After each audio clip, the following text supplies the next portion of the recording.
नमस्कार, मैं हूं के उपाध्याय। आप देख रहे हैं जनता टीवी। यूपी की सड़कों को लेकर के हाल ही में योगी आदित्यनाथ ने सख्त तेवर दिखाए हैं।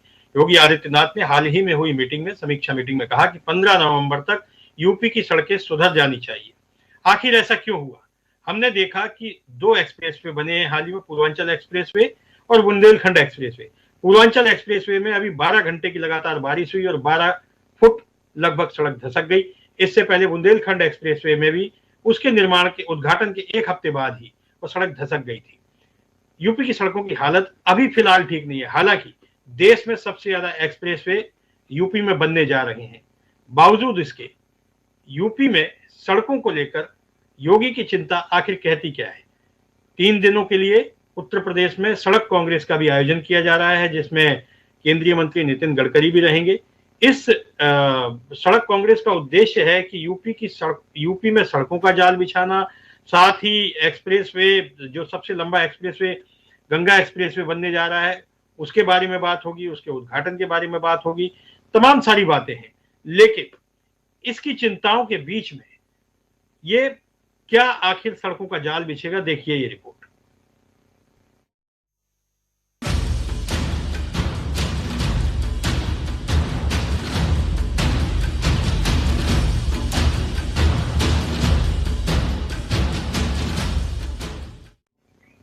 हमारे साथ आज सड़क के इसी मुद्दे पर बात करने के लिए भारतीय जनता पार्टी के नेता हैं कुशपुरी, इसके अलावा प्रियंका गुप्ता हैं, कांग्रेस की नेता तारिक लारी हैं, प्रवक्ता हैं समाजवादी पार्टी के, प्रमोद गोस्वामी वरिष्ठ पत्रकार हैं, फोन पर हमारे साथ रहेंगे।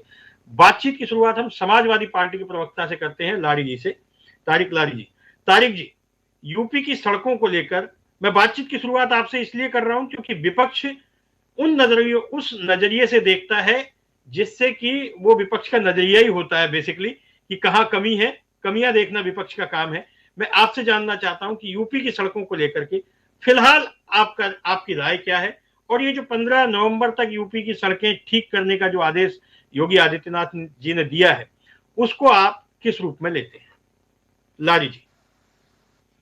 जी भाई, पहली बात तो यह है कि आप यूपी की सड़कों की बात नहीं, यूपी के गड्ढों की बात करिए। यूपी में सड़कें नहीं, गड्ढे हैं। हम लोग गड्ढों में सड़कें ढूंढ के चलने की कोशिश करते हैं और दूसरे प्रदेशों में लोग सड़कों में गड्ढों से बचते हैं। हम लोग यहाँ सड़कें ढूंढते हैं कि सड़क है कहाँ। सड़क तो कहीं दिखती नहीं, नमदार हो चुकी है। जो सरकार राजधानी की सड़कों का ध्यान नहीं रख सकती है, सड़कें क्या गड्ढे नहीं भर सकती है, गड्ढों में सड़कें नहीं बना सकती है, वो सरकार निकम्मी होती है। राजधानी जो है आपका चेहरा होता है। आप चेहरे को ही गंदा करके रखे हुए हैं, उस पे काले पोत के बैठे हुए हैं, तो क्या कहा जाएगा। अब आप लखनऊ से बाहर आइए तो आप हरदोई की तरफ जाइए तो वो हाल है, सीतापुर रोड की तरफ जाइए, सीतापुर की तरफ जाइए तो वो हाल है, रायबरेली की तरफ जाइए तो वो हाल है, इलाहाबाद की तरफ जाइए तो वो हाल है, कानपुर को तो बेहाल है। कानपुर रोड तो ऐसी है कि वहां हाईवे पे जो ये बड़े बड़े वादे होते हैं, ये सब वादे सब चकनाचूर हो चुके हैं, क्योंकि सड़कों से चलने के आदि तो है नहीं, ये तो सब उड़न खटोले में चल रहे हैं। जब सड़कों पे चलेंगे तब पता चलेगा कि सड़कें क्या है, तब अधिकारी भी ध्यान देंगे। लेकिन अधिकारी इसलिए ध्यान नहीं देते हैं क्योंकि जब राजा ही तैयार नहीं है लोगों को सुविधाएं देने के लिए, तो अधिकारी कर्मचारी तो बैठे ही है जनता की गर्दन काटने के लिए। बिल्कुल। तो इनको कोई फर्क नहीं पड़ता है, उड़न खटोले में उड़ना है और उसी से काम करना है, इनको झूठे वादे करना है। आप देखिए, बड़ा वंदे भारत एक्सप्रेस और वंदे भारत ये ट्रेन तो वो ट्रेन, आप देखिए आज वो ट्रेन खड़ी हो गई, शताब्दी में शिफ्ट करना पड़ गया। ऐसे ऐसे तो खोखले काम करते हैं ये लोग जल्दबाजी में। कैंसर इंस्टीट्यूट बनकर तैयार था तो कैंसर इंस्टीट्यूट का इन लोगों ने उद्घाटन नहीं किया, उद्घाटन किया तो उसका नाम कर दिया कल्याण सिंह जी के नाम से। चलिए बहुत अच्छी बात है, लेकिन भैया चालू तो कर दो उसको अभी भी, वहां मरीज तो भर्ती करो। सारी मशीनरी खराब हो गई, आउटडेटेड हो गई है, अब वहां नई मशीनरीज तो ले आओ। इनका कोई काम कहीं कुछ नहीं है, सिर्फ खोखले दावे, खोखले वादे। हमारे ही काम का इन्होंने सब कुछ किया है। चलिए हमारा काम भी 5 साल 6 साल की इनकी सरकार हो गई, 6 साल में इनकी सरकार जो पिछली सरकार अभी डिबेट जारी रहेगी। हम पहले भाजपा के बिल्कुल। कुशपुरी जी से राय ले लेते हैं। कुशपुरी जी, तारिक जी ने जो आरोप लगाए हैं, उनका कहना है कि इस समय प्रदेश में देखा जाए तो सड़कें नहीं है, गड्ढे हैं, गड्ढों में सड़कें ढूंढना पड़ती हैं, हालात खराब हैं। योगी आदित्यनाथ जी ने भी शायद इन्हीं सब चीजों को देखा होगा और उसके बाद ये आदेश दिया कि 15 नवंबर तक यूपी की सड़कें सुधर जानी चाहिए। हालांकि यह भी सत्य है कि यूपी में सर्वाधिक एक्सप्रेसवे देश में बनने जा रहे हैं। कुशपुरी जी, आप क्या कहेंगे? उपाध्याय जी, सबसे पहले नमस्कार, सभी पैनल को भी नमस्कार। और लारी साहब का जो कहना है, तारिक अहमद साहब का जो कहना है, ऐसा है कि क्योंकि समाजवादी पार्टी की सरकारों में जिस तरीके के काम हुए हैं, इनकी जो मानसिकता है आज तक वही रुकी हुई है। ऐसा है कि पिछले 5 साल में उत्तर प्रदेश के अंदर लगभग 12,000 किलोमीटर सड़कें बनी है और मुख्यमंत्री जी की संवेदनशीलता देखिए आप कि जैसे ही ये चीज मानसून के आखिरी फेज में सड़कों की स्थिति मुख्यमंत्री जी से को अवगत कराई गई, उन्होंने तुरंत 350 करोड़ रुपए इसके लिए अवमुक्त किए और 15 नवंबर की डेडलाइन फिक्स करी कि हर हालत में ये सड़कें गड्ढा मुक्त की जानी आवश्यक है। देखिए, भाजपा सरकार सड़कों के प्रति पहले से ही प्रतिबद्ध है और आज उत्तर प्रदेश सबसे अधिक एक्सप्रेसवे वाला राज्य है और उत्तर प्रदेश की सड़कें पूरे देश के अंदर एक मिसाल बन चुकी हैं और आज समाजवादी पार्टी हताशा में इस प्रकार के आरोप लगा रही है और आने वाले 20 दिन के अंदर, 25 दिन के अंदर ये सड़कें सारी गड्ढा मुक्त हो जाएंगी और ये पुनः जैसी वर्ल्ड क्लास सड़कें बन चुकी है वैसी ही सड़कें आपको एक बार पुनः दिखाई देंगी और आने वाले समय में 19,000 किलोमीटर सड़कों के प्रति प्रतिबद्धता हमारी सरकार ने जाहिर की है। 6 एक्सप्रेसवे बनने जा रहे हैं, तो हमारी सरकार सड़कों, उनके रखरखाव, उसके लिए प्रतिबद्ध है। और दूसरी चीज, जो सड़कों की मेंटेनेंस हो रही है वो भी लेटेस्ट टेक्नोलॉजी माइक्रो सरफेसिंग के थ्रू सड़कों को अपग्रेड किया जा रहा है और पानी का ड्रेनेज और सभी चीजों पर कॉम्प्रिहेंसिवली काम किया जा रहा है। पहले की तरह नहीं है कि सिर्फ वैसे ही दिखावे के लिए सड़कों को मेंटेन कर दिया जाए। आने वाले समय में आपको इसका एक दूरगामी परिणाम दिखाई देंगे सड़कों के मेंटेनेंस में।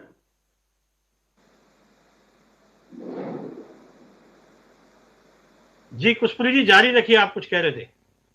हाँ, मैं ये कह रहा था कि हमारी सरकार ने सड़कों के प्रति हमारी प्रतिबद्धता है और जो सड़कों को हमने मेंटेनेंस की भी लेटेस्ट टेक्नोलॉजी जो है, चाहे वो माइक्रो सरफेसिंग हो, वाटर मैनेजमेंट हो और साइड स्ट्रेंथनिंग हो, उन सभी का प्रयोग करते हुए सड़कों की मेंटेनेंस की जा रही है और 15 नवंबर तक सभी सड़कों, क्योंकि मानसून बहुत देर से आया इसलिए ये सड़कें आज दिखाई दे रही हैं, जिनमें की गड्ढे दिखाई दे रहे हैं, भारी बारिश हुई है और एक तरह की फ्लैश रेन्स हुई है। इसलिए मुख्यमंत्री जी की प्रतिबद्धता और संवेदनशीलता इतनी गंभीर है कि उन्होंने इस विषय को तुरंत और त्वरित एक्शन लेते हुए इसे सुनिश्चित किया है कि जिससे कि ये जल्दी से जल्दी ठीक है कुशपुरी जी, ठीक है, बिल्कुल बिल्कुल ठीक है। प्रियंका जी, उत्तर प्रदेश की सड़कों को लेकर के हमेशा से सवाल उठते रहे हैं। मैं बार बार ये कहता हूं कि उत्तर प्रदेश में एक्सप्रेसवे बहुत तेज गति से बन रहे हैं और देश में सर्वाधिक एक्सप्रेसवे उत्तर प्रदेश में बनने जा रहे हैं। सड़क कांग्रेस भी 3 दिन चलेगी, जो लखनऊ उत्तर प्रदेश में ही चल रही है। बावजूद उसके सड़कों को लेकर के तमाम तरह के सवाल उठते रहे, जैसा कि अभी तारिक लारी जी ने कहा। हालांकि भाजपा का कहना यह है कि भारी बारिश हुई है, बारिश की वजह से सड़कों में गड्ढे हुए हैं और मुख्यमंत्री ने इसी वजह से 15 नवंबर तक सड़कों को ठीक करने के निर्देश दिए हैं। आपका क्या कहना है प्रियंका जी? ये जो 15 नवंबर डेट है, 2017 हो जाएंगे, तो आप देखें कि इनका जो टारगेट था वो 100 दिन का टारगेट था। 2017 में जब ये चुनाव जीत कर आए, इन्होंने कहा हम 100 दिन, तब इन्होंने 15 जून डेट दी थी कि 100 दिन में हम पूरे प्रदेश के गड्ढे भर देंगे। पर आज के हालात पता ही क्या है, जो एक्सीडेंट के थ्रू मौतें होती हैं उसमें सबसे ज्यादा इजाफा कहाँ हो गया? उत्तर प्रदेश में। पूरे प्रदेश में 13% से ज्यादा जो है एक्सीडेंट बढ़ गए और सिर्फ लखनऊ में 1.5 गुना एक्सीडेंट बढ़ गए। अभी रिसेंटली केस देखिए किस तरह से ट्राई पलटी और कितने कितने लोग मर गए। उसके बाद आप जाकर इनकी फिर से आंख खुली है और ये फिर से वही वादे कर, जो वादे आपने पहले पूरे नहीं किए उन वादों को आप रिपीट कर रहे हैं। क्या जनता पर विश्वास करेगी? आपने अभी एक्सप्रेस वे की बात करी, तो आप बताइए कि जो पूर्वांचल एक्सप्रेस वे है उसमें कितना बड़ा गड्ढा, 15-15 फीट का गड्ढा बन रहा है, पूरी पूरी कार उसमें समा जा रही है, और उसके बाद 4 कारों का एक्सीडेंट हो गया पीछे ब्रेक लगाने के चक्कर में, और उसको आपको रातों रात भरना पड़ता है, अपनी किसी तरह से इज्जत बचा रहे हैं। और इससे पहले क्या हुआ था, जो बुंदेलखंड एक्सप्रेस वे की बात करिए कि 5 दिन इनॉग्रेशन के हुए थे और वो धस गया। भ्रष्टाचार की कहानी साफ साफ दिख रही है। किसके घर पे बुलडोजर चला, आप बताइए। कभी आपने सुना कि किसी ने भ्रष्टाचार किया हो, उसके घर पे बुलडोजर चला हो? नहीं चला हो, क्योंकि इन्हें भ्रष्टाचारियों से प्रेम है, क्योंकि इन्होंने जितने भी भ्रष्टाचार है सब सरकार में भर रखे हैं। और आप दूसरी चीज देखिए कि इन्होंने एक मंत्री भी इम्पोर्ट कर लिया कांग्रेस से, उसके बाद भी उस सड़कों के गड्ढे आप जिस सड़क की नाव लखनऊ मार्ग की बात करिए, 50 किलोमीटर सड़क पर 982 गड्ढे हैं, 982 गड्ढे, और वो सड़क ऐसी है। आपने गिने ये, आपने गिन लिए प्रियंका जी, ये गड्ढे आपने गिन लिए? जब विपक्ष में बैठे तो सड़कों के गड्ढे भी गिनेंगे, और सड़कों की स्थिति भी समझ आएंगे। ये सोचती सरकार जाएगी कैसे, सरकार इस सरकार कान में तेल डाल के सो रही है, इसको चलाया कैसे जाएगा ये बताइए। मतलब गड्ढों को भी कितने पड़ रहे हैं, सरकार की तो मानती नहीं है ना, ये बिना गिने मारे कितने गड्ढे हो गए। ठीक है प्रियंका जी, आप बाद में पुष्पुरी जी से आपकी बातों का जवाब लेंगे। हमारे साथ प्रमोद गोस्वामी जी फोन पर हैं। प्रमोद जी, ये सड़कों को लेकर के लगातार बातें हो रही हैं। मेरे 2 सवाल है। एक तो ये जो कांग्रेस चल रही है, इसके क्या निहितार्थ हैं, इसके क्या लाभ होने वाले, लेकिन दूसरी बात, एक सवाल और भी है कि 2017 में जब भारतीय जनता पार्टी की सरकार बनी थी, तो जो समाजवादी पार्टी के कार्यकाल में सड़कें बनी थी, उनको लेकर के तमाम सारे सवाल उठाए गए थे। लेकिन अभी हाल ही में हमने देखा पूर्वांचल एक्सप्रेस वे और बुंदेलखंड एक्सप्रेस वे, दोनों की स्थितियां खराब हैं। पूर्वांचल एक्सप्रेस वे 12 फुट धंस गया और ऐसे ही बुंदेलखंड में। अब आप क्या कहेंगे? उपाध्याय जी, बिल्कुल बात आपने सही कही है कि योगी जी ने बहुत से मामलों में बहुत से अपनी प्रतिबद्धताओं को पूरा भी किया है। और प्रियंका जी ने जो अभी कहा कि 2017 में जब मुख्यमंत्री बने थे योगी जी, तो उन्होंने ये बात कही थी कि हम इनको जल्दी ही, हालांकि वो 100 दिन की बात कही है प्रियंका जी ने, लेकिन उन्होंने कहा था जल्दी ही हम प्रदेश की जो गड्ढा युक्त सड़कें हैं उनको ठीक करेंगे। ये उन्होंने अपनी प्रतिबद्धता जताई थी। चाहे वो भ्रष्टाचार का मामला हो, चाहे सड़क एक्सप्रेस वे बनने का मामला हो, चाहे और सड़कों गांव से जोड़ने का मामला हो, तो ऐसे बहुत से मामलों को, अपनी प्रतिबद्धताओं को निश्चित रूप से योगी जी ने अपनी किसी हद तक पूरा किया है। जहां तक गड्ढा मुक्त सड़कों की बात है, तो मुझे अच्छी तरीके से उपाध्याय जी याद है कि ये जब कलराज मिश्र जब पीडब्ल्यूडी मंत्री थे, तब भी गड्ढा मुक्त अभियान चला था, लेकिन वो गड्ढा युक्त बने रहे। ये अभी भी, चाहे वो 17 का रिजीम रहा हो, उत्तर प्रदेश की सड़कें गड्ढा युक्त रही हैं, मुक्त नहीं हो पाई। अभी जो ये बात अभी पुरी साहब ने कहा कि चूंकि बरसात हो गई, तो ठीक है, बरसात तो हर साल होती है और हर साल गड्ढे होते हैं, ये सच है। लेकिन ये 17 से अगर आप देखें, अगर योगी जी के कार्यकाल की बात करें, तो मुझे नहीं लगता है कि उत्तर प्रदेश की सड़कें गड्ढा मुक्त हो पाई हैं, वो गड्ढा युक्त ही रही हैं। और ये भारतीय जनता पार्टी के लिए ये एक माइनस पॉइंट भी कहा जा सकता है, चाहे वो कलराज मिश्र जी का कार्यकाल रहा हो और चाहे मौर्य जी का कार्यकाल रहा हो या कोई और कार्यकाल रहा हो। उसमें गड्ढे मुक्त करने के दावे और वादे तो बराबर भरपूर किए जाते रहे हैं, लेकिन सड़कें ध्वस्त रही हैं और गड्ढा युक्त रही हैं। आप छोड़ दीजिए, अभी कुछ दिन पहले तक, एक 2-4-6 महीने पहले तक, बटलर पैलेस कॉलोनी, जो लखनऊ की सबसे वीआईपी कॉलोनी है, जहां मंत्री भी रहते हैं, जजेस भी रहते हैं और सीनियर ऑफिसर्स, आईएएस ऑफिसर्स भी रहते हैं, वो सड़क जो उसके बटलर पैलेस के पीछे थी, जो मुख्य है, जो वीवीआईपी एरिया है, वो पूरी तरीके से गड्ढा युक्त महीनों बरसों बनी रही है। उसके बाद वहाँ कई एक्सीडेंट भी हुए, हालांकि कोई बड़ा एक्सीडेंट नहीं हुआ, लेकिन वहाँ लोग, क्योंकि सब बच्चे हैं, सब आते जाते रहते हैं, वो रही। तो ये गड्ढा युक्त जो है, ये गड्ढा मुक्त करने का जो संकल्प रहा है, मुझे नहीं लगता है कि वो पूरा हो पाया अभी तक। ये प्रतिबद्धता अधूरी ही रह गई है और सड़कें गड्ढा युक्त ही बनी रही हैं।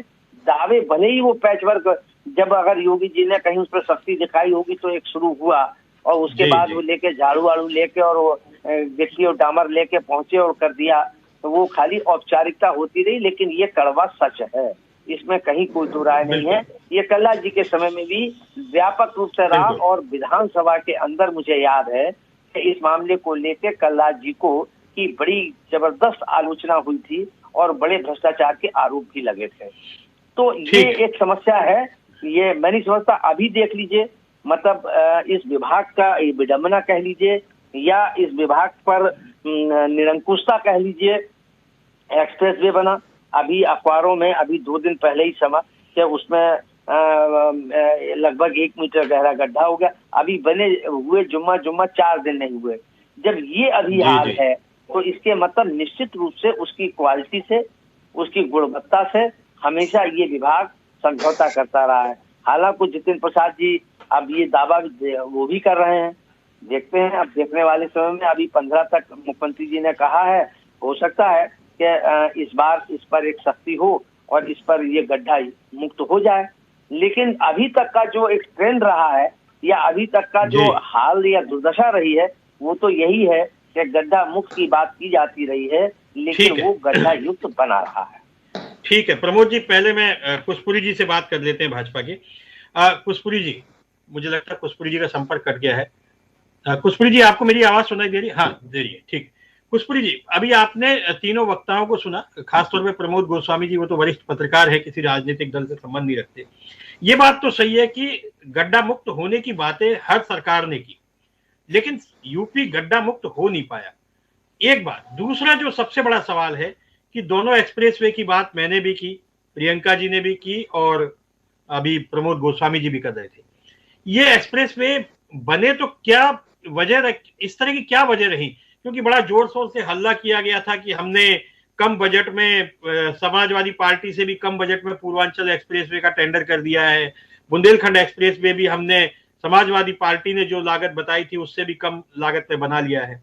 लेकिन अगर ऐसी कम लागत करके बनाया है जिसमें 1-1 मीटर के गड्ढे हो जाए और जिसका प्रधानमंत्री उद्घाटन करके जाए, उसके कुछ महीनों बाद या कुछ दिनों बाद अगर एक्सप्रेसवे की ये हालत हो जाएंगे तो ये तो चिंताजनक है। कुशपुरी जी।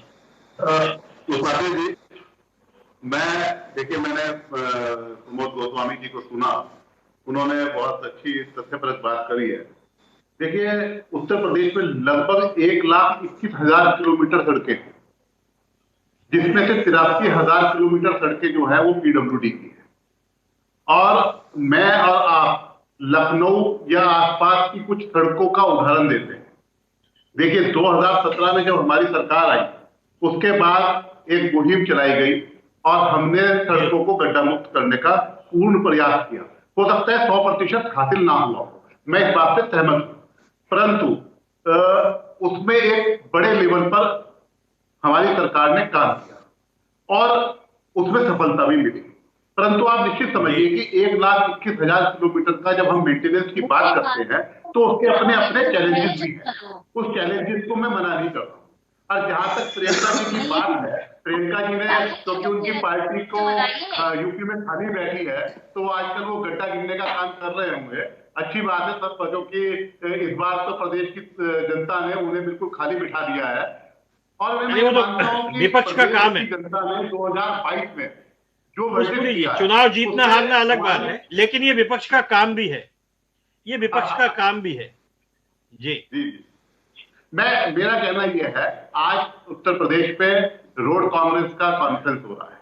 आपने जो विषय उठाए हैं, देखिए, रोड बनाना एक टेक्निकल इशू है, एक पूरी तरह से तकनीकी व्यवस्था है और इसीलिए ये रोड कांग्रेस होती है।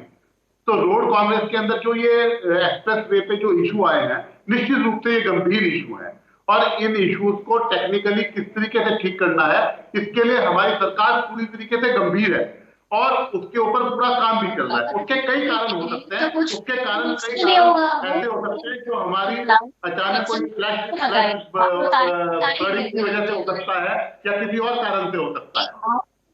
लगता है कि लखनऊ जो उत्तर प्रदेश है वो काफी बड़ा है, उस पर काम करने के लिए आपको स्ट्रेटेजी की जरूरत होती है, प्लानिंग की जरूरत होती है, तो फिर आप डेट क्यों दे देते हैं? 100 दिन की डेट आपने पहले दे दी, 15 जून थी। देखिए अभी हमारी स्ट्रेटजी को प्रियंका जी इस प्रदेश और देश की जनता बार बार स्वीकार कर रही है। वो ये मान रही है कि भारतीय जनता पार्टी की सरकारें मोदी जी और योगी जी के नेतृत्व में ईमानदारी से काम कर रही हैं और अपनी प्रतिबद्धताओं और अपने जो उनके एजेंडे हैं उन्हें डिलीवर कर रही है। जनता के जो मुद्दे हैं उन्हें डिलीवर कर रही है, इसलिए आप निश्चित रहिए उस चीज से। ठीक है, चीज कहते हैं तो हम सीरियसली उसको सुनते हैं ना, पूरी जनता इंतजार करती है कि भैया आप डेट दी, आपने उस पर काम करिए ना। ठीक है लारी जी, लारी जी, ठीक है कुशपुरी जी, मैं आता हूं आपके पास। कुशपुरी जी मैं आता हूं आपके पास। लारी जी, जो एक्सप्रेस वे बने हैं उनमें जो बातें कही गई थी, जैसे मैंने कुशपुरी जी से भी पूछा था कि समाजवादी पार्टी पे बहुत सारे आरोप लगे थे कि इसमें भ्रष्टाचार हुआ है, हमने इससे कम लागत पर पूर्वांचल एक्सप्रेसवे की बिड की है, दोबारा बिड करवाई है और वगैरह वगैरह वगैरह। आज जब इनमें गड्ढे हो रहे हैं तब समाजवादी पार्टी का क्या एक्शन है? क्या समाजवादी पार्टी इस मुद्दे को विधानसभा में उठाएगी? क्या समाजवादी पार्टी इन मुद्दों को लेकर के सड़कों पर आएगी? तारिक जी। देखिए विधानसभा का तो इन लोगों ने मजाक बना दिया, वहां बैठ के 3 पत्ती खेलते हैं इनके विधायक। रही सड़कों की बात, अगर हम लोग मार्च भी करने लगते हैं तो तुरंत किलाबंदी कर दी जाती है। करेंगे तो हम लोग सब कुछ, पद यात्रा भी करेंगे, साइकिल रैली भी निकालेंगे, हल्ला बोल भी करेंगे, सब करेंगे।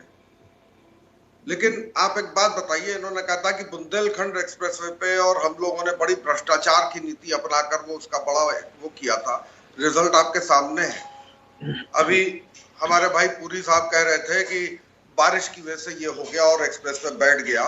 तो भाई पिछले कई साल से आगरा एक्सप्रेसवे भी खड़ा है और यमुना एक्सप्रेसवे भी खड़ा है, वो तो नहीं बैठा।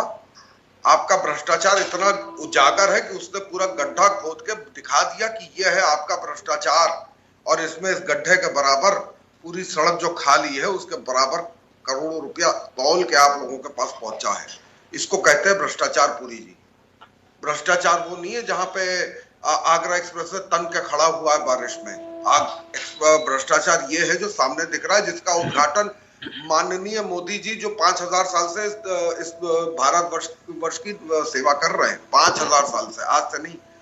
और हम लोग तो बेसिकली सड़क और मोबाइल और कपड़े लगते तो हम लोग अभी 2014 से पहनना चालू किए, उससे पहले तो हम लोग पहनते ही नहीं थे, पत्ता लपेट के चलते थे, जंगली जानवरों का शिकार करके खा लेते थे, जो जंगली पौधे पूधे हुए खा लिया। आप लोगों ने हम लोग को खाना भी सिखा दिया, कपड़ा पहनना भी सिखा दिया। खास तौर से मोदी जी तो इतने फैशनेबल आदमी हैं कि हम लोग को इतना फैशन सिखा दिया कि देखिए बिना आधी आस्तीन वाला मैं भी टी शर्ट पहनने लग गया, नहीं तो मैं पहनता ही नहीं था, मैं तो पत्ता लपेट के रहता था। मुद्दे पे तारिक जी, तो ऐसी मुद्दा ही है ये भी एक मुद्दा ही है। मुद्दा बचा नहीं, इसलिए इनकी फ्रस्ट्रेशन दिखाई दे रही है, क्योंकि इन्होंने तो भ्रष्टाचार के बड़े बड़े भारत तैयार किए थे, इनसे क्या बात करनी है। देखिए भ्रष्टाचार की सरकार ना तो इन्होंने कभी भ्रष्टाचार की आपकी हमने लखनऊ का डेवलपमेंट किया तो उसको अंधेरे में आपने दबा के रखा हुआ है। अंधेरा कर देने से रोशनी जब आएगी ना तो आप ही का मुंह काला, मतलब आपका पर्सनल नहीं, बीजेपी का ही मुंह काला दिखेगा। पुरी जी आपका मतलब ये ध्यान रखिएगा, मैं पर्सनल किसी को नहीं कहता हूँ, बीजेपी का ही मुंह काला दिखाई देगा जब रोशनी निकलेगी। क्योंकि आप आइए, पूरा गोमती रिवर फ्रंट इतना खूबसूरत बना है, इतने बढ़िया लेजर शोज होते थे, आप लोगों ने उसको बंदी कर दिया कि अखिलेश ने कोई काम ही नहीं किया है। समाजवादी की सरकार में कोई काम हुआ है? समाजवादी वाले बस दूध बेचने का काम करते हैं। आप ये बताना चाहते हैं, आप बेसिकली ये बताना चाहते हैं कि समाजवादी पार्टी वाले दूध बेचते हैं और कसाई है गोश्त काटते हैं। आप बस ये बताना चाहते हैं किस कसाई है और दूध बेचते हैं, इसके अलावा दूसरा कोई काम ये नहीं जानते, डेवलपमेंट कर नहीं सकते। लेकिन जब और रोशनी होगी ना तो पूरी साहब सबका मुंह काला दिखाई देगा। आप लोग का सबसे ज्यादा मुंह काला दिखाई देगा, आप लोग का नेतृत्व का मुंह काला दिखाई देगा कि कैसे डेवलपमेंट को छुपा के रखा गया। दुनिया की 5वीं सबसे बड़ी अर्थव्यवस्था बन गया है मोदी जी के नेतृत्व में।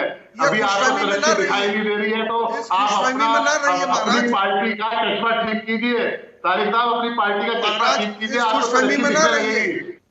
तरक्की देखने के लिए चश्मा ठीक नहीं है आपका। एडवाइजरी जानते हैं, यूएस की आज की एडवाइजरी जारी हुई है कि extra precaution should be taken अगर आप इंडिया घूमने जा रहे हैं। ये आज यूएस की एडवाइजरी जारी हुई, अभी आया है। यूएस 2% जो भी हमारा नागरिक हिंदुस्तान घूमने जा रहा है वो एक्स्ट्रा प्रिकॉशन ले। जब मोदी जी बैठे हैं, योगी जी बैठे हैं, बुलडोजर चल रहा है, तो फिर किस बात के लिए यूएस कह रहा है कि एक्स्ट्रा प्रिकॉशन ले? कोई पर्सनल दुश्मनी है क्या यूएस को आपसे, या मोदी जी से कोई पर्सनल दुश्मनी है? पूरी जी ये भी बता दीजिए, ये भी क्लियर कर दीजिए। ऐसा तो होना नहीं चाहिए था। यूएस की क्या एडवाइजरी आई है अभी पढ़ी नहीं है, और वो किस में है, किस कॉन्टेक्स्ट में है, वो सब चीजें होती हैं। तारिक साहब ने एक लाइन पढ़ ली होगी और उन्होंने कोट कर दिया कि यूएस, हो सकता है वो वेदर रिलेटेड हो सकता है वो किसी और चीज से रिलेटेड हो। ऐसा नहीं होता। एडवाइजरी हम रोज जारी करते हैं, गवर्नमेंट ऑफ इंडिया भी रोज एडवाइजरी जारी करती है। अगर कोई नेशनल कैलमिटीज होती है तो भी होती है जारी एडवाइजरी, ऐसा नहीं होता। और हिंदुस्तान आज दुनिया के सबसे सुरक्षित देशों में से एक है, और सारी दुनिया आज हिंदुस्तान की तरफ देख रही है। अगर बाइडेन प्रशासन ये कहता है कि रशिया और यूक्रेन के युद्ध में हिंदुस्तान की बड़ी भूमिका है, तो आप ये समझिए कि आज हम किस मुकाम पे खड़े हैं दुनिया के अंदर। आज आपको अपना ये बात तो पड़ेगा। अदरवाइज जनता ने ठीक है, एक मिनट प्रमोद जी से व्यक्तिगत नहीं, मुझे लगता है बहस आपस में न करें, आपकी रेलेवेंस खत्म हो गई है। नहीं, प्रमोद जी से सवाल ले लेते। प्रमोद जी, सड़क बनाने के लिए उत्तर प्रदेश में जो विभाग है उसमें पीडब्ल्यूडी है, शहरी विकास सिंचाई विभाग भी सड़क बनाता है, आवास एवं शहरी नियोजन एक विभाग है, ग्रामीण विकास है, ग्रामीण अभियांत्रिकी है, गन्ना विकास है, औद्योगिक विकास विभाग सहित तमाम सारे विभाग हैं। क्या आपको लगता है कि इतने सारे विभाग मिलकर के अपने अपने विभागों की जो टारगेट दिया गया है 15 नवंबर तक का समय, क्या आपको लगता नहीं कि कम है? और ऐसा नहीं लगता कि ये कुछ अतिशयोक्ति तो नहीं लगती कि इतने सारे विभाग क्या इतनी जल्दी सारी चीजों को क्रियान्वयन कर लेंगे? क्योंकि सड़कें बनना केवल ऐसा नहीं है कि आज आदेश दिया और कल से सड़कें बनना शुरू हो जाएंगी। उसकी एक पूरी प्रक्रिया है, गजट होगा, गजट के बाद टेंडर होगा, टेंडर के बाद बिड होगी, और उसके बाद सड़क बनना शुरू होती है, और उस बनने में भी समय लगता है। तो 15 नवंबर तक कैसे हो सकता है, ये मैं आपसे समझना चाहता हूँ। फिर हम प्रियंका जी के पास आते हैं। उपाध्याय जी बिल्कुल ठीक कर रहे हैं, कहा आपने, क्योंकि ये इतना कम समय है, 15, अब 1 महीने, लगभग 1 महीने में इन प्रक्रियाओं को पूरा करना एक असंभव जैसा। और उत्तर प्रदेश कोई उत्तराखंड जैसा छोटा राज्य नहीं है। यहाँ हजारों मीलों में गड्ढे हैं, उनको भरना विभाग ज्यादा है। दिक्कत यह है कि हमारे यहाँ की कार्य संस्कृति बड़ी विचित्र है। मतलब इतना ही नहीं, खाली और पीडब्ल्यूडी विभाग या सिंचाई विभाग, ये इनके ऊपर आज से नहीं, या इस सरकार के लिए नहीं कह सकते हैं, कोई भी सरकार रही हो, चाहे मायावती जी की रही हो, चाहे मुलायम सिंह जी की रही हो, चाहे अखिलेश की रही हो, चाहे कल्याण सिंह जी की रही हो, चाहे योगी जी की सरकार हो, उसमें हमेशा ये कहीं ना कहीं इसमें व्यापक रूप से भ्रष्टाचार का हमेशा आरोप लगते रहे। जब भी सरकारें बदली हैं उन्होंने हर एक दूसरे की सरकार पर आरोप प्रत्यारोप लगाए हैं। लेकिन दुर्भाग्य ये है कि स्थितियां जस की तस बनी हैं विभाग में। यहाँ पोस्टिंग को लेके, ठेके को लेके, मतलब इतनी व्यापक स्तर पर गड़बड़ियां होती हैं कि जिसकी कोई उस व्यवस्था को सुधारने का प्रयास किसी ने नहीं किया है। जहां तक आपका जो मूल प्रश्न है, मुझे नहीं लगता है कि ये 15 दिसंबर तक भी ये मुक्त हो पाएंगी, क्योंकि इतना बड़ा प्रदेश है और इतने विभाग जरूर हैं, चाहे वो नगर विकास का हो, चाहे वो सिंचाई विभाग का हो, पीडब्ल्यूडी विभाग का हो। लेकिन होता क्या है कि जब इस ढंग की, जहां तक मैंने अभी पिछले 30-35 वर्षों में अपनी पत्रकारिता के उसमें देखा है, उसमें जब होती है तो जो शहर की और मुख्य शहरों की सड़कों को, जो मेन सड़कें होती हैं, उनमें इतनी तेजी से काम चलता है और दिखाया जाता है कि साथ पूरा प्रदेश गड्ढा मुक्त हो गया है, जबकि वास्तविकता इसके बिल्कुल इतर है। वो एक दिखा के काम तो दिखाई देता है कि चल रहा है जो 1-2 सड़कों पे, लेकिन स्थिति ये रहती है कि वो गड्ढा मुक्त तो नहीं हो पाती, वो गड्ढा युक्त हमेशा बनी ही रहती है। दूसरे ये देख लीजिए, सवाल एक और उससे बड़ा सवाल एक उपाध्याय जी ये है क्या आप देख लीजिए, एक्सप्रेस वे बना, प्रधानमंत्री जी ने उद्घाटन किया, उसको लेके काफी आगरा एक्सप्रेस वे से उसकी काफी तुलना की गई। ये बात सच है कि आगरा एक्सप्रेस वे पर 6 वर्ष 7 वर्ष होने जा रहे हैं, उस पर कोई ऐसी शिकायत नहीं आई कि कहीं कोई शिकायत आई हो। पे तो उससे पुराना है, उसमें भी नहीं आई, उसमें भी नहीं आई। लेकिन इसको बड़े बड़े तो अभी चंद दिन ही हुए हैं, और उसमें तो इसके मतलब निश्चित रूप से ये इंजीनियरों का और ठेकेदारों का जो कॉकस है, अब ये कॉकस ऊपर किस लेवल तक है ये मुझे कहने की जरूरत नहीं है।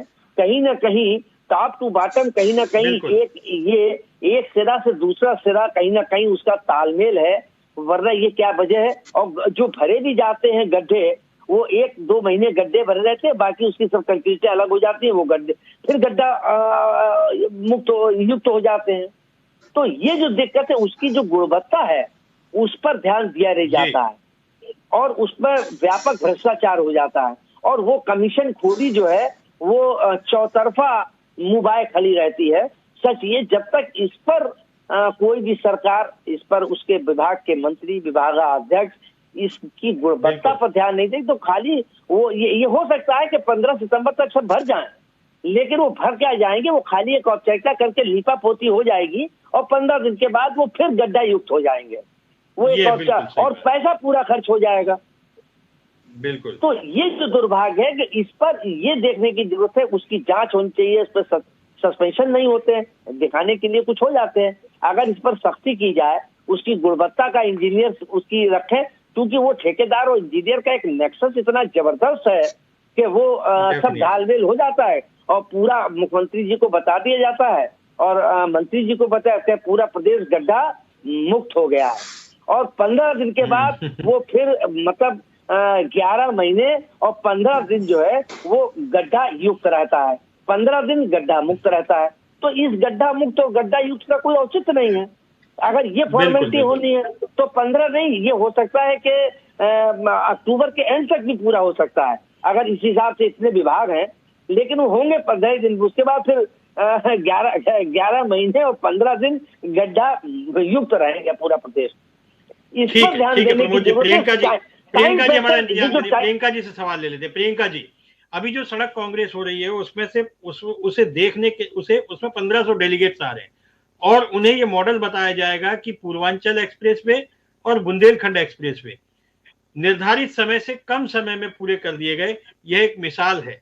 तो इसे देखने समझने के लिए 1500 डेलीगेट्स आ रहे हैं। इन सब के बावजूद भी अगर एक्सप्रेसवे में इस तरह की शिकायतें आ रही हैं, अब सवाल यह है कि ठीक है, आपने आलोचना कर दी है, तारिक जी ने भी आलोचना कर दी, लेकिन अब सवाल यह है कि इन सब चीजों की मांग कौन करेगा? विपक्ष का दायित्व क्या है? क्या आप उसमें हुए भ्रष्टाचार की जांच की मांग करेंगे? क्या आप उसको लेकर के कोई आंदोलन करने जा रहे हैं? मतलब कहां तक अब विपक्ष के नेता होने के नाते, मेरा यह सवाल तारिक जी से भी रहेगा, लेकिन पहले प्रियंका जी से जवाब लेना चाहूंगा। जी देखिए, इसमें भ्रष्टाचार कहीं छिपा हुआ नहीं है, ये वो भ्रष्टाचार है जो जनता की आंखों के सामने, इसमें ऐसा कुछ छुपा हुआ नहीं है जो भ्रष्टाचार खोजा है, ये खोजा हुआ भ्रष्टाचार है जो सबके सामने आ चुका है। परंतु आपने अभी बात करी कि जनता के सामने मतलब अपनी समस्याओं को, उनकी समस्याओं को कैसे रखता है, तो उसके लिए राहुल गांधी भी निकल चुके हैं, जो यात्रा कर रहे हैं 3700 किलोमीटर की यात्रा में, यही सारी चीजें निकल कर सामने आएगी, चाहे वो कर्नाटक का भ्रष्टाचार हो, चाहे वो यहाँ का भ्रष्टाचार हो, हर जगह का भ्रष्टाचार उजागर होगा। और जनता जिस तरह से उसमें उस यात्रा में जुड़ रही है, जिस तरह से उसमें संस्थाएं हैं वो जुड़ रही है, जनता का प्यार बढ़ रहा है, इससे साफ पता चलता है कि जनता तंग आ चुकी है भारतीय जनता पार्टी के अभी। हालांकि प्रियंका जी मैं आपको बीच में रोकूंगा, हालांकि यात्रा इस विषय का प्रसंग नहीं है, लेकिन फिर भी मैं ये कहूंगा कि उत्तर प्रदेश इतना बड़ा राज्य है, इस देश से कांग्रेस के प्रधानमंत्री रहे, लेकिन उत्तर प्रदेश में यात्रा सिर्फ 1 दिन रहेगी, इसलिए उस यात्रा का कोई औचित्य भी नहीं है। बुलंदशहर में रहेगी केवल 1 दिन के लिए। उन जिन राज्यों में इस समय यात्रा है, 18 दिन केरल में रही है, जहां कांग्रेस या कम्युनिस्ट पार्टियों में भाजपा का शासन भी नहीं है। तो ये भी एक है। और दूसरी बात यह है कि कांग्रेस, वो यात्रा भारत जोड़ो है या कांग्रेस तोड़ो है, ये भी समझ में नहीं आ रहा है। एक तरफ राहुल गांधी अंबानी अडानी की बुराई करते हैं, उधर अशोक गहलोत उनके गुणगान कर रहे हैं। तो कांग्रेस पहले अपने अंतर विरोधों से इतनी घिरी हुई है, उसे समझ में ही नहीं आ रहा है करना क्या है। देखिए उपाध्याय जी, ये एक पार्टी का इंटरनल जो भी मैटर है आप उसको दरकिनार करिए, क्योंकि इस समय जनता की आवाज सुनने नहीं, के लिए आपने राहुल यात्रा गांधी की जैसा बात लोग की हैं। इसलिए मैंने कहा है, आपने यात्रा की नहीं, बात राहुल की गांधी इसलिए मैंने जैसे कहा लोग है। हैं। और इसमें कोई दो राय नहीं है कि पार्टी की जो इंटरनल, आज भी देखिए किस तरह से जो उत्तर प्रदेश में अध्यक्ष दिए गए, एक जो है अध्यक्ष के साथ में 6 कार्य जो प्रांतीय अध्यक्ष है वो दिए गए, तो हर जगह स्ट्रेंथन हो रही है कांग्रेस, ऐसा नहीं है। पर काम जब करेंगे, आप कुछ भी करेंगे तो कहीं ना कहीं छोटी मोटी घटनाएं चलती रहेंगी, पर उसका मतलब ये नहीं है कि हम विपक्ष का धर्म भूल जाए। विपक्ष का जो धर्म होता है, वो पहले तो यही कहते थे कहाँ है आपके राहुल गांधी, अब पूछते नहीं है कहाँ है राहुल गांधी। अब इनको शर्म आती है पूछने में, क्योंकि अब तो पता है सड़कों पर आपकी पोल खोल रहे हैं। तो देखिए, ये वो सरकार है जो ना काम करेगी और सिर्फ बातें करती है, और उनकी बातें इस तरह की है जो साफ दिखती है कि जिस तरह से गड्ढे जिसमें कारें समाई जा रही है, इस तरह के गड्ढे, मतलब भ्रष्टाचार की भी इंतहा हो गई। उसके बाद बेशक नहीं देखेंगे यहाँ हंस रहे बैठ के, इनको इतनी भी नहीं लज्जा होगी कि माफी मांगे जनता से कि भैया आपका जो करोड़ों रुपया हम टैक्स में लेते हैं उसको हम बर्बाद कर रहे हैं, पर उसके लिए भी ये माफी भी नहीं मांगेंगे। ये तो वो लोग हैं जो भ्रष्टाचार भी करेंगे और विपक्ष पे आरोप लगाएंगे कि ये भी हो सकता है नेहरू जी गड्ढा कर गए हो रात में। ठीक है लारी जी, 1500 डेलीगेट्स बुंदेलखंड एक्सप्रेसवे और पूर्वांचल एक्सप्रेसवे का जो काम हुआ है उसको देखने आ रहे हैं, उसको समझने आ रहे हैं। देखिए, थोड़ी बात मैं थोड़ा सा हट के कहूंगा, क्योंकि आपने एक तरह से ऑपोजिशन के ऊपर उंगली उठाई है और उस पर सवाल खड़ा किया नहीं, है। उंगली नहीं उठाई लारी जी। देखिए, मैं व्यक्तिगत आरोप भी नहीं लगाता, लेकिन हाँ, विपक्ष से मेरा सवाल है। काम है ये, आपका काम है ये। आपने राहुल जी के बारे में कहा और अडानी जी और अंबानी के बारे में कहा, तो आपको एक बात बता दें, शायद प्रियंका जी को भी नहीं मालूम होगा कि राहुल गांधी जी ने साफ कहा है कि मैं ना कारोबार के खिलाफ हूं ना कारोबारियों के खिलाफ हूं, मैं उस नीति के खिलाफ हूं कि इस देश में सिर्फ 2 ही कारोबारी हैं जिनको बीजेपी तरजीह देती है। अगर राजस्थान सरकार ने गलत ढंग से अडानी को काम दिया होगा, कारोबार दिया होगा, तो मैं राजस्थान सरकार के भी खिलाफ हूं। तो ये इनको नहीं मालूम होगा, क्योंकि अभी थोड़ी देर पहले का बयान है। अब हम आते हैं अपने मेन मुद्दे पे, क्या नाम है, बुंदेलखंड एक्सप्रेसवे और आगरा एक्सप्रेसवे। आप आगरा एक्सप्रेसवे और यमुना एक्सप्रेसवे दिखाइए ना, बुंदेलखंड एक्सप्रेसवे तो आपका फेल हो चुका है। आपका तो इतने बड़े गड्ढे हैं। सबसे बड़ी बात है, अगर गाड़ी चलती है और एक्सीडेंट हो जाता है तो गाड़ी चलाने वाले के ऊपर एफआईआर होती है। यहाँ तो पूरी सड़क धंस गई है, तो एफआईआर जिन लोगों ने सिर्फ ठेकेदार नहीं, जिन्होंने काम कंप्लीट होने के बाद अप्रूवल किया और जिन्होंने उद्घाटन किया, उनके ऊपर भी एफआईआर होनी चाहिए कि उन्होंने कैसा उद्घाटन करवाया और उन्होंने उनकी एजेंसी ने जांच कैसी की। इसका मतलब उनकी मिली भगत थी और भ्रष्टाचार उसमें हुआ है, और उसमें योगी, मोदी, नितिन गडकरी सब शामिल है। पूरा विभाग, प्रधानमंत्री कार्यालय, मुख्यमंत्री कार्यालय भ्रष्टाचार में पूरा सम्मिलित है, हिस्सा मिला है उनको। तभी उन्होंने उस अधूरी सड़क, कम लागत वाली सड़क जिसको कह रहे थे, जो भ्रष्टाचार से गठजोड़ था इनका, वो सड़क का उद्घाटन करके दुनिया को दिखाया कि हमने कम लागत में सड़क बनाई। बल्कि ये नहीं हुआ, इन्होंने पैसे को अंदर खाने खा लिया, और खाने के बाद इन्होंने सड़क का उद्घाटन करके ठप्पा लगाया कि ये सड़क बहुत अच्छी है, तो उस हिसाब से सड़क का उद्घाटन कर दिया इन्होंने। अब इनके खिलाफ एफआईआर होनी चाहिए, जिसने उद्घाटन किया उसके खिलाफ भी एफआईआर होनी चाहिए। दूसरी बात, इनके मंत्री सोनकर जी बैठकर कहते हैं वैश्य समाज के खिलाफ बड़े बड़े बयान दे रहे हैं, बहुत गलत बयान दे रहे हैं। उस पर पूरी जी कुछ सफाई दीजिए तो ज्यादा बेहतर होगा कि वो एक वर्ग को, जो मेन बीजेपी का वर्ग है वैश्य समाज, उसको बैठ के गलत सलत और गंदी बातें कर रहे हैं। तो अपने आप सोनकर जैसे मंत्रियों के ऊपर लगाम लगाइए, या तो उनको मंत्रिमंडल से निकाल कर बाहर करिए, या उनकी बातों को एक्सेप्ट करना चालू करिए। दोनों बात करिए या उनसे माफी मंगवाइए। इस तरह से वैश्य समाज कारोबारियों के ऊपर, मैं भी अपने आप को वैश्य ही कहूंगा, क्योंकि कारोबारी का मतलब ही वैश्य होता है। तो आप इस प्रदेश के हर कारोबारी को गाली बक रहे हैं, और आपका मंत्री गाली बक रहा है और गलत बातें कर रहा है। ठीक है पुष्परी जी, अब आपकी बारी है। मेरा कोई सवाल नहीं है, लेकिन आपने सबको सुना है, अब तफसील से आप जवाब दे सकते। उपाध्याय जी, मैं सबसे पहले पूर्वांचल एक्सप्रेस और बुंदेलखंड एक्सप्रेसवे की बात करता हूं। इन दोनों एक्सप्रेसवे की जो टोटल लंबाई है वो 636 किलोमीटर है। उस 636 किलोमीटर में 2 इंसिडेंट हैं, जो कि कुछ मीटर सड़क कोलैप्स होने की जो आई है। मैं उससे डिनाई नहीं कर रहा हूँ, तारीख ही मैं उससे डिनाई नहीं कर रहा हूँ। आपका पॉलिटिकल मॉडल जो है, तारीख ही आपका पॉलिटिकल मॉडल भ्रष्टाचार पे लिखा हुआ है। आपको भ्रष्टाचार के अलावा कुछ दिखाई नहीं देता। धंसने का जिम्मेदार कौन? सड़क भ्रष्टाचार के अलावा कुछ दिखाई नहीं देता, क्योंकि एफआईआर होनी चाहिए कि नहीं होनी चाहिए? क्योंकि वो ठप्पा लगा कर दे रहा है। आपके बड़े से बड़े नेता से लेकर छोटे से छोटे नेता तक सब भ्रष्टाचारी है, इसलिए आपको भ्रष्टाचार दिखाई देता है। सड़क बहुत अच्छी बनी है, आप इस पर चलिए। और हादसे का शिकार हो जाता तो उसका जिम्मेदार कौन होता? तारिक अहमद लारी की मौत का जिम्मेदार कौन होता? उसके ऊपर एफआईआर होनी चाहिए कि नहीं होनी चाहिए? आप ये बताइए पहले। जो इंजीनियर, जो अधिकारी, जो कर्मचारी, जो आईएएस अफसर और जो ठेकेदार इसमें काम किए हैं और जिन्होंने की है, ये सरकार है, आपकी सरकारों की तरह नहीं है, चाहिए कि नहीं होनी चाहिए? ये पिछली हुई सरकार नहीं है।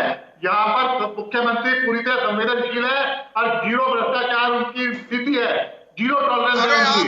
और आप क्या समझिए, अगर कोई भी इसमें जिम्मेवार निकलेगा तो उसके खिलाफ सख्त से सख्त कार्रवाई होगी।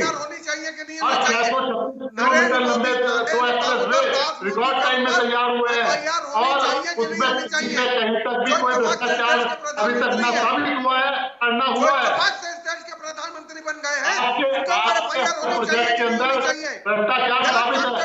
उन्होंने आपकी पार्टी सभी नेता भ्रष्टाचार में गिर रहे हैं। क्यों नहीं जांच हुई अभी तक? भाई आपने कैसे नहीं कहा? आपने भ्रष्टाचारियों का साथ दिया, ये तो सबूत आपका पुकार है। कार्रवाई होगी कि आप लोग भ्रष्टाचारियों के साथ हैं। ये ईमानदार सरकार है, ईमानदार सरकार को करना आता है, जनता के प्रति हमारी जवाबदेही है, उसके लिए हम काम कर रहे हैं। उद्घाटन किया कि नहीं किया? उद्घाटन किया ना भ्रष्टाचारियों के साथ मिलकर? 36 किलोमीटर में 15 मीटर किया ना सड़क का? 15 मीटर के टुकड़े में और उसको भी देखा जा रहा है क्यों हुआ है। उद्घाटन किया ना, हिस्सा मिला ना उन लोग को भी, तो उस हिस्से के लिए तारिक अहमद लारी की मौत कैसे हो सकती है? एफआईआर होनी चाहिए कि नहीं होनी चाहिए? सरकारों में भी, हमारी सरकार में हिस्सा बांटने की परंपरा नहीं है। आप हम जनता के लिए काम करते हैं और हम हमारे जनता के लिए है। जीरो टॉलरेंस के साथ हमारे आप कोई भ्रष्टाचार एफआईआर करें। अगर आप खुद अपने भ्रष्टाचार हुआ है, एफआईआर की जाए कि कैसे ये कल सड़क का उद्घाटन मैंने कर दिया, कैसे भ्रष्टाचारियों का मैंने संरक्षण कर दिया, उनका एक मिसाल पेश करनी चाहिए। साबित कीजिए, भ्रष्टाचार हुआ है, मिसाल पेश करिए महाराज, मिसाल पेश कर लीजिए। मोदी जी के ऊपर करके मिसाइल को उड़ा दे हम लोग। मिसाइलें चलेगी, मिसाइलें फिर मिसाल पेश करिए, नहीं तो मिसाइलें झेलिएगा। संस्कृति का हमारी राजनीतिक संस्कृति ऐसा नहीं है। हम लोग भ्रष्टाचार को ना बढ़ावा देते ना पैसा देते। अगर किसी ने भी भ्रष्टाचार किया होगा उसके खिलाफ कार्रवाई होगी, ये हमारी सरकार की प्रतिबद्धता है। और हम ठीक है, हमारे पास समय कम है, हमारे पास समय कम है, ये बहस जारी रहेगी। आप सब लोग हमारे साथ जुड़े, आप सब लोगों का बहुत बहुत धन्यवाद। अभी सड़क कांग्रेस में क्या होता है इसके परिणाम आना बाकी है। बहुत बहुत धन्यवाद। ये थी सड़कों को लेकर के एक बहस। बात तो सही है, सड़कें हैं तो गड्ढे हैं। गड्ढों को लेकर के जैसा कि प्रमोद गोस्वामी जी कह रहे थे, हर बार ये होता है कि गड्ढा मुक्त होगी, लेकिन गड्ढा युक्त हो जाती है। कुछ दिन गड्ढा मुक्त होने से काम नहीं चलेगा। हालांकि योगी आदित्यनाथ ने इस बार तीखे तेवर दिखाए हैं। जाहिर है योगी आदित्यनाथ जब किसी काम को हाथ में लेते हैं तो उसे परिणाम तक पहुंचाते हैं। उम्मीद है कि यूपी की सड़कें संवरेंगी, सजेंगी और उस पर वाहन सरपट फर्राटा भरेंगे। आप सब लोग हमारे साथ जुड़े, आप देखते रहिए जनता टीवी। समाचारों का सिलसिला जारी रहेगा। नमस्कार।